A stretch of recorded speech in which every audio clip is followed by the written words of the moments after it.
Opening statements began today in the murder trial of disgraced, well-known attorney Alex Murdaugh and the brutal murders of his wife and youngest son in what has been dubbed South Carolina's trial of the century. 54-year-old Murdaugh, the son of a legal dynasty dating back 100 years, accused of shooting to death his wife Maggie and their 22-year-old son Paul, whose bodies were found in the basement of the family's estate in June of 2021. Murdaugh was arrested more than a year later after he'd been charged with 100-plus financial crimes as well.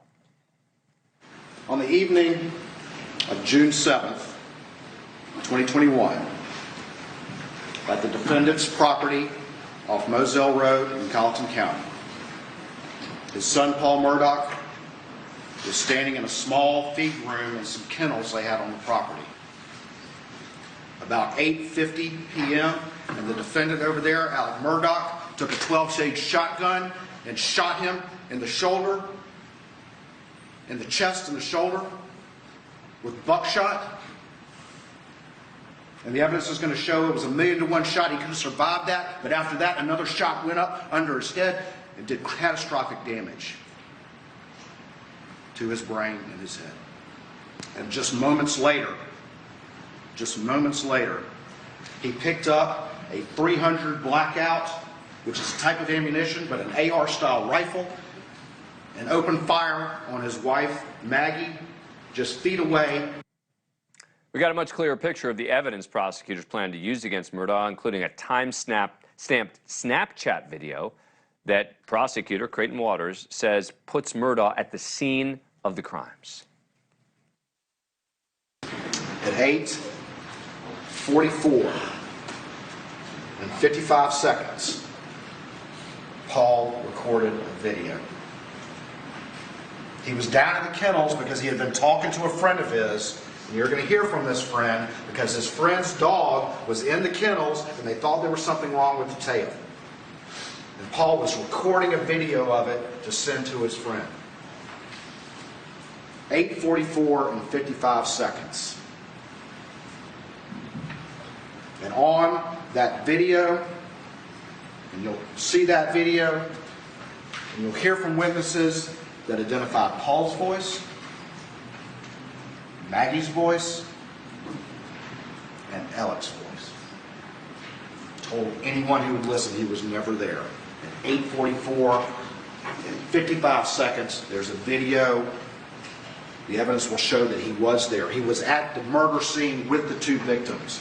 And more than that, just over 3 minutes later, 8:49 and 1 second,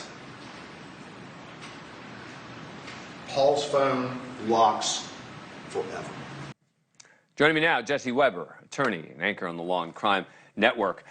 Jesse, good to see you. So what was most surprising to you or interesting to you about the prosecution's opening statement? Other than that cell phone recording, which we didn't really know the significance of it, now we do, basically placing Murdaugh there and that he allegedly lied about being there.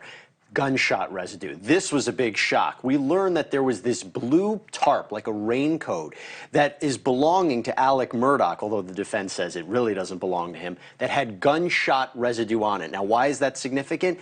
Because throughout the prosecution's opening statement, they kind of had a circumstantial evidence it might be Murdaugh, but if that is true, and they can show that, that is the most direct tie that he was involved in the shootings. That and the cell phone evidence, for me, was the strongest piece of evidence. And the defense quickly responded to that, right? Yeah, so they tried to. They said, well, you're going to hear a witness who says they never saw him with this blue tarp, and the prosecution objected. Yeah. He's talking about evidence that's not even in right now. And he had to stop it, but I think that was important. You mentioned the defense. Let's play some of the defense here. They focused on some of the gruesome details. That Snapchat video taken by Paul Murdaugh, they say an hour before the murders, actually shows a loving father who wouldn't have been capable of brutally killing most of his family just a short time later.